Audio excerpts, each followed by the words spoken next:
Brought to you by Business Fights Poverty. Hello and welcome to Business Fights Poverty's Social Impact Pioneers podcast series. I am Khadija Hashimi, Director of Thought Leadership.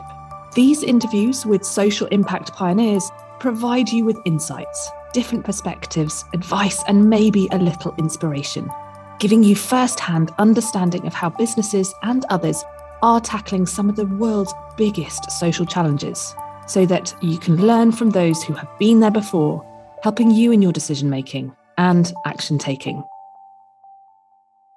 Regenerative agriculture seems a bit of a buzz phrase just now. Why should smallholder farmers or bigger businesses care about what on the surface sounds like a new, echo, wishy-washy, overly involved concept? Well, you're about to meet the force and social impact pioneer, Audrey Darko. Audrey is not wishy-washy. Audrey is a businesswoman on a mission. As a climate tech entrepreneur, Audrey has set up and leads Sabonsaki, a company at the nexus of regenerative agriculture, restoring soil health and degraded ecosystems. Focused on stabilising fragile food supply chains for bigger businesses, whilst increasing the profits for smallholder farmers. Oh, and she's excited about carbon finance. We're going to hear about that shortly. Audrey is joined by Khadija Hashimi. Khadija is the head of corporate affairs, brand and marketing for Africa and the Middle East, and the country head of Pakistan for Standard Chartered Bank. This is no mean feat. These kinds of roles don't get handed out on a platter to anyone. Khadija is a thought leader, pretty amazing at her job. She's also a social impact pioneer, passionate about supporting female leaders and women entrepreneurs. We had a recent Business Fights Poverty Gender Summit, and one of the things that got talked about was how some women, when they get into leadership positions, pull up the ladder behind them. Khadija is the absolute opposite. Every time I've ever had the privilege of spending time with Khadija, she is championing and advocating for women and girls.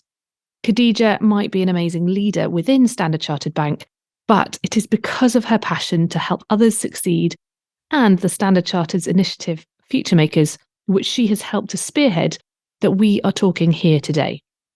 As Futuremakers has recognised Audrey's incredible work and has lent in support.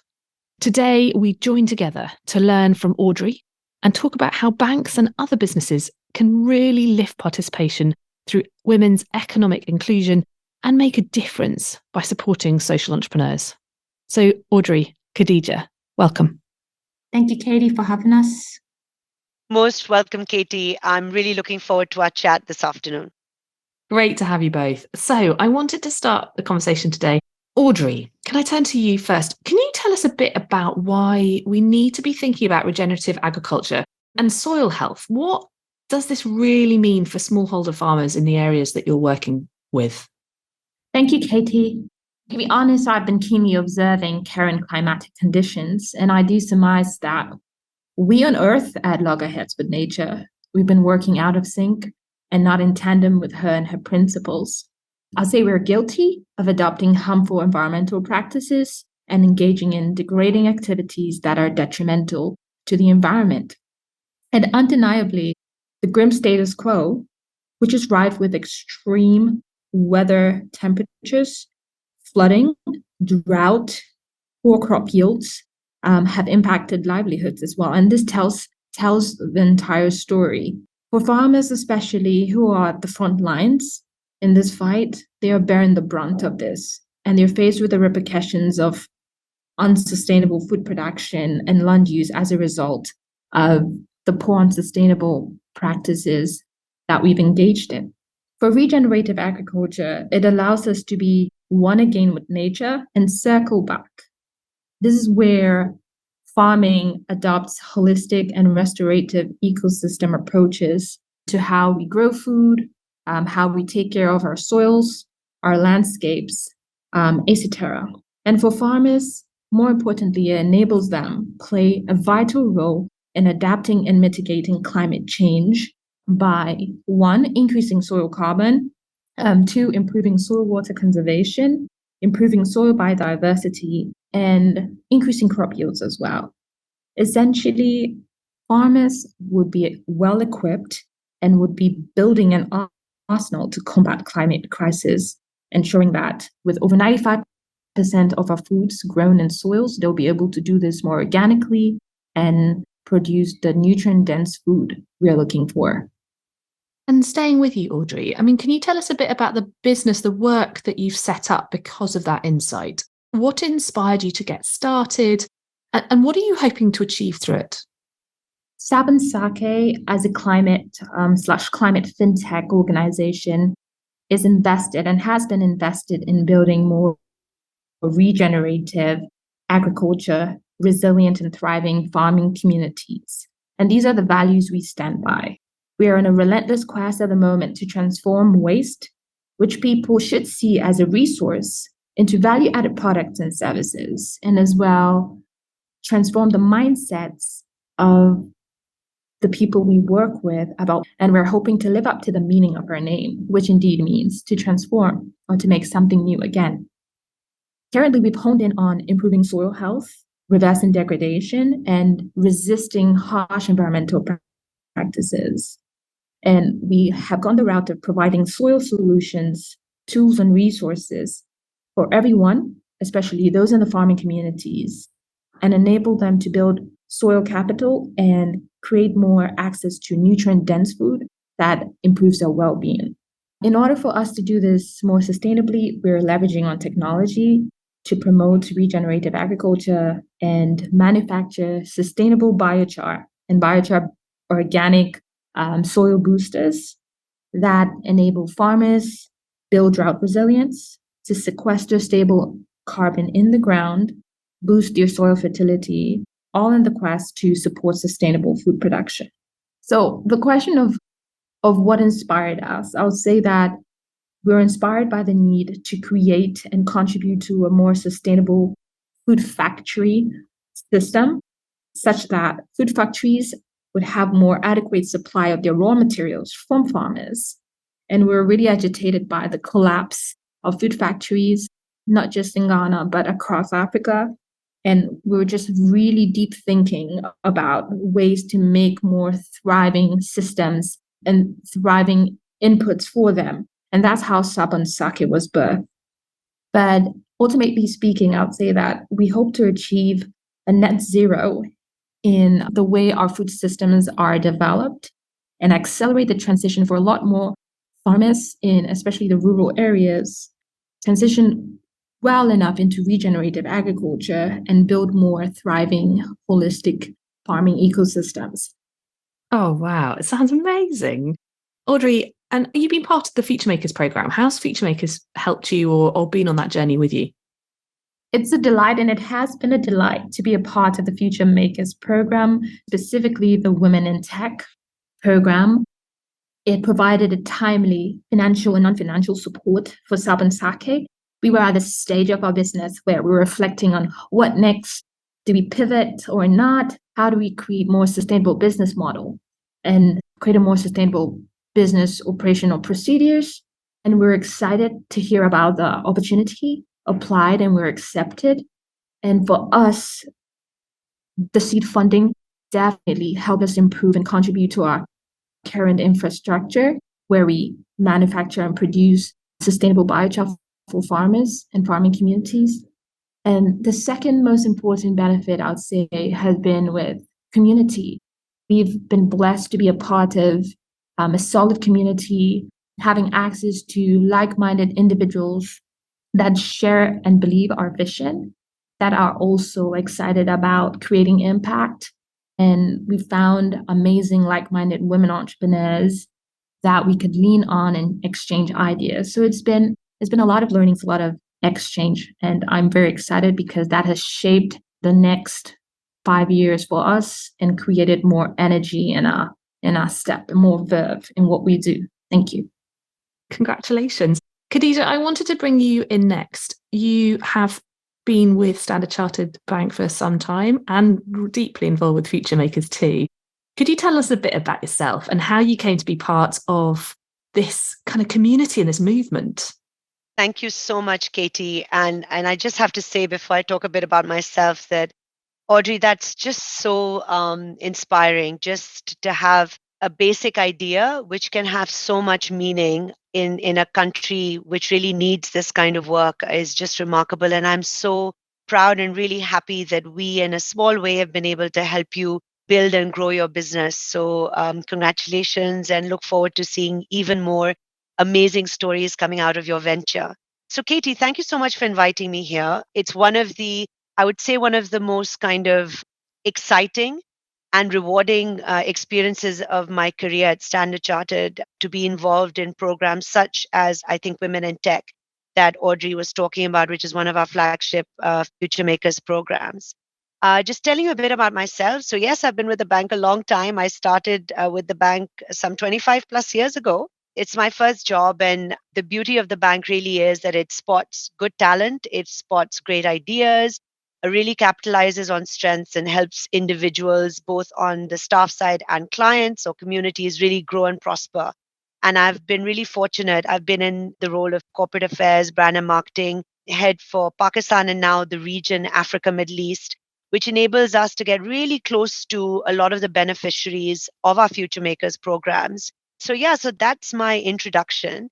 And just telling you a little bit about Future Makers in the Africa Middle East region, we have around 46 different programs which we are implementing.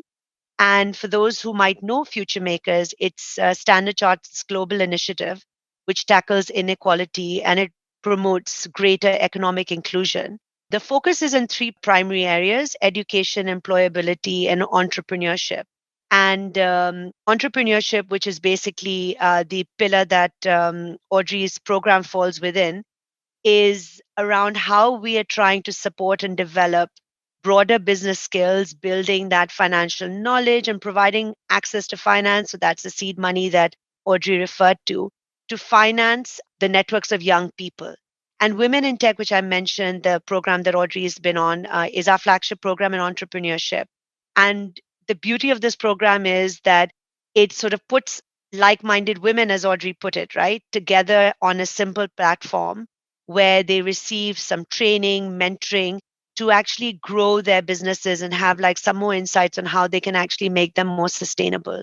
So we currently have this particular program across 10 markets. 8 of these happen to be in my region: Bahrain, Ghana, Kenya, Korea, Nigeria, Pakistan, Saudi Arabia, UAE, and the US and Zambia. And hopefully, hope we will be launching a few more. The other two elements of Future Makers is education, and we support girls and young women, and that's through sports and life skills education. And our flagship program for that pillar is Goal.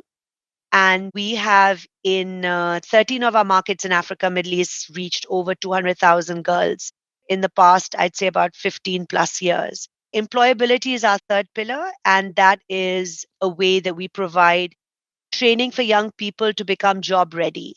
And over the past, I'd say about 3 plus years, we've reached close to 25,000 youth, of which around 55% are women already. And that's through employability programs.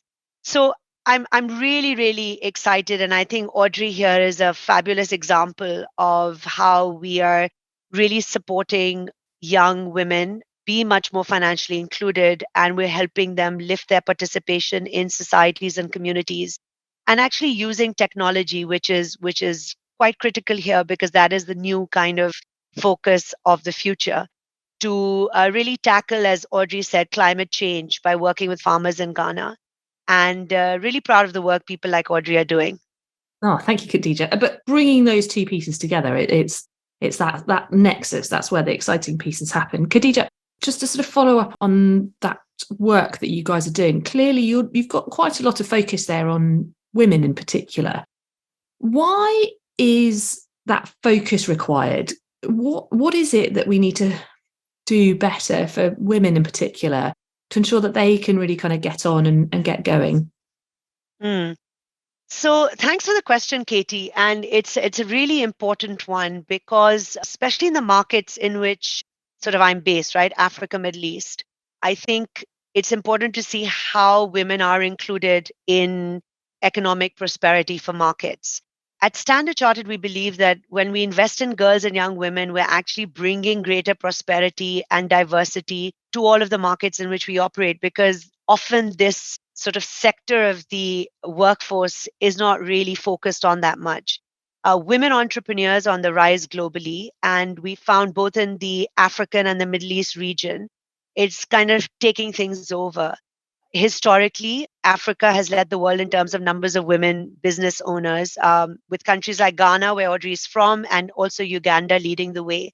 And when we now start looking at the Middle East region, we find that a lot of important strides are kind of being put forward by countries like Saudi Arabia, where women are now being engaged in much more entrepreneurial activity than men. These steps are showing that there is a positive change towards closing this gender gap and including more women. There continue to be certain barriers to entrepreneurship and opportunities, for growth for women. A lot of it is around lack of capital, could be social, cultural constraints, and even limited skills. And what we find is that women in general have also less access to basic banking services, such as basic checking and saving accounts as well. So many female entrepreneurs end up relying either on their own savings or like loans from family and friends or microloans to actually finance their business needs.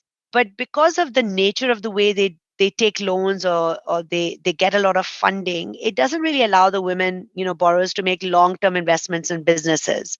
So I think it's to really untap this potential and open doors for this phenomenal segment of our communities is what we're actually focused on. We really want to ensure that through Futuremakers and our focus on young girls and women, especially with programs like Women in Tech, we're able to really serve the underserved or bring access to women who might otherwise not have an access to sort of come into the workplace and sort of play for themselves. So what we're trying to really focus on is building a much more equitable society, a more financially inclusive society, where we're able to kind of bring men and women on an equal kind of playing field and really untap the potential. And by potential, I mean, I think that there's a lot of data which shows that just by including more women in the workforce, you can actually untap up to $12 trillion worth of economic growth globally. So there's a real wealth and a real weight in behind having women to be much more included in ventures such as these. And I think our program, especially the Women in Tech program that Audrey is part of, is designed specifically with this in mind, that we address the gaps and we will really focus on women led technology ventures so that it becomes a sort of a key enabler for economic empowerment of women and it becomes much more sustainable. Absolutely. Oh, well, best of luck with everything that you guys are doing. And I will make sure I put the links to those programs into the words that sit alongside this podcast so that anybody listening can get hold of it and find out more, actually, potentially be part of it. This is the point in the conversation that I quite like, which is where I'm going to step back and not ask the question. I'd like to first invite Audrey, perhaps do you have a question that you'd like to ask Khadija?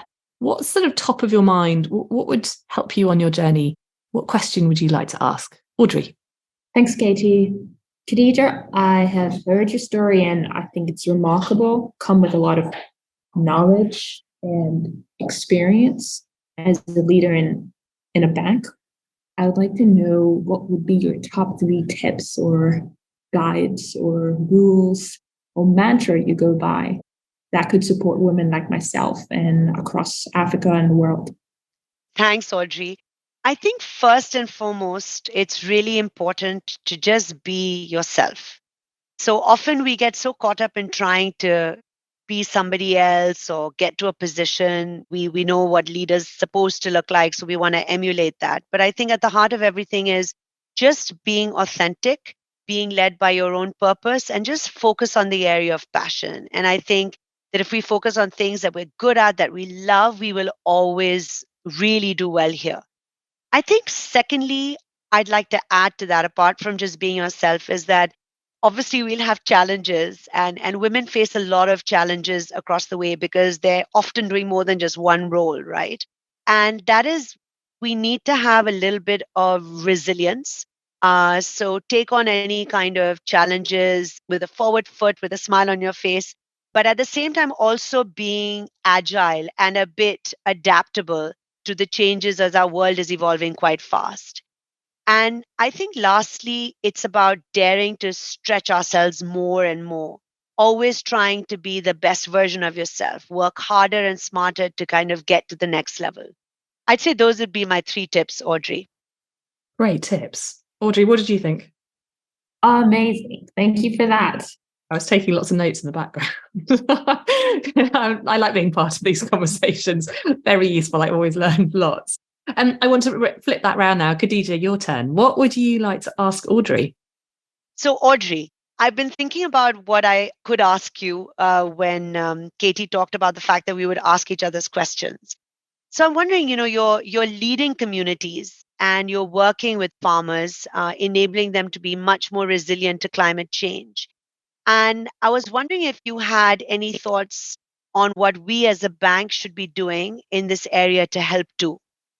Thank you, Khadija. As a bank, I would suggest that there's a lot more support that goes towards rural landscapes or rural projects to ensure that individuals and organizations within that region are also beneficiaries or benefit from financial or non-financial support. Secondly, I would say that building community systems or programs for either beneficiaries of the program, women in tech, to ensure the sustainability of our ideas, of our projects, of our infrastructure, and creating the network for us to communicate and build synergies and collaboration amongst ourselves would be key, aside the amazing support and seed money that should also go to women or businesses like mine. So yeah, thank you so much for the ideas, and I think great points and something that we can definitely take away. And just on your other point around building more avenues and enabling more like-minded people like yourselves. So one of the easiest things we could actually do is look at, because as I mentioned, we have programs across 10 different markets, and we find a lot of similarities in the kind of work that you're doing across some of our other markets. I know in Pakistan we've given seed funding to a couple of programs where they are working within this field as well. And just enabling that kind of cross-border connectivity so that you're able to not only learn from each other, but find further ways to kind of grow. And I think from a perspective of reaching out to additional beneficiaries that would be through your supply chain is something quite exciting. And that's another level of what we can do, because right now we're working directly with the direct beneficiaries of our programs, but these are beneficiaries of beneficiaries, I think is an idea that could work. So thanks for the ideas. They're fantastic, Audrey, and I'll be sure to kind of take this up with my colleagues and brainstorm a bit further. Watch this space, everybody. You heard it here first. It's going to be expanding. Khadija, Audrey, we're coming to the end of this conversation, although I feel like we're potentially just at the beginning of it. But to close off this tiny little chapter, Audrey, Khadija, I wanted to ask for you personally, what's next for you, for your work, and where are you going? What is next? Audrey, perhaps, would you mind going first? At Sake, as a climate tech organization leveraging technology to promote regenerative agriculture, sequester carbon in the soils, and boost soil health in general, we are looking at answering the second question we always ask ourselves at Sake, and that is, how might we enable farmers earn additional income aside growing food? And for us, we are looking currently at ensuring that carbon finance and the $1 billion carbon market, they are able to tap into that, and we can trickle down carbon finance to them by ensuring that corporate organizations that want to scale their impact, multiply their impact, can also invest and support farmers, regenerative farmers, who are not just growing food, but doing so in a more holistic manner and supporting and working in tandem with nature. We're looking at deploying a portal sometime this year that would enable farmers all across Africa sign up, get to learn about the various regenerative farming practices that they can adopt, and as well also be the implementers on the various landscapes that they are in, and then get support for that through corporate, through NGOs, individuals, and the like. So that's what we're really keen and excited about this year, aside ensuring that we can enable farmers be equipped to navigate the climate crisis and grow food for themselves and their communities. Oh my gosh, Audrey, this is so exciting. Literally, if anybody wants to find out more, I'll make sure I'll get links from Audrey off the back of this, and make sure that if you want to be part of that carbon market work, part of the platform, if you want to put any of your support in there, just how to get involved, that'd be great. But Audrey, would you almost come back to us when that's sort of up and running and tell us more about it at that time? It'd be amazing. For sure, certainly. Cool. We'll be to do that. Excellent. And Khadija, what about yourself? What's next for you? So thank you, Katie. And just listening to Audrey, I'll start from where she started. I believe the future for me at Standard Chartered is to help make beautiful things that Audrey talked about happen. And we have a real ability and a power, I guess, in many ways, is that we have not only presence in many markets in the footprint that really need some more attention in helping lift participation of those who might not find an equal level playing field, both financially or socially.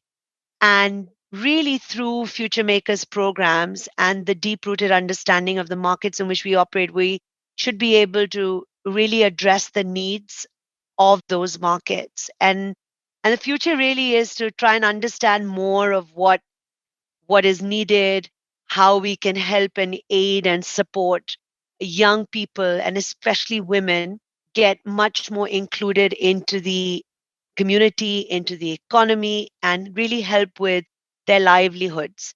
So, for example, whether it is new markets that we explore for our programs, just staying with women in tech, we launched a women in tech in Saudi Arabia at the end of last year, which was a new market for us. We're hoping to further expand that into a few markets this year. Likewise, we have other life skills programs, goal and employability projects that we are bringing that too. We're constantly looking for where is there a need for us to come in and really help address disparity and really help lift participation of individuals in our societies. And at the same time, not only is it about bringing and embedding projects in certain markets and addressing the needs, it's also about how do we continue to take our employees along this journey. And I'm so proud to work for an organization where, we get 3 days paid employee volunteering leave, which is an opportunity for us to really interact and engage with other colleagues as we go out into communities to really help, work in areas that we strongly believe in. So that's for me from a perspective of what next. I hope that I'm able to learn much more about the markets that we operate in. I hope that I'm able to meet many more women like Audrey and see how we can provide just a little bit of support in their magnificent journeys as they take on the business world.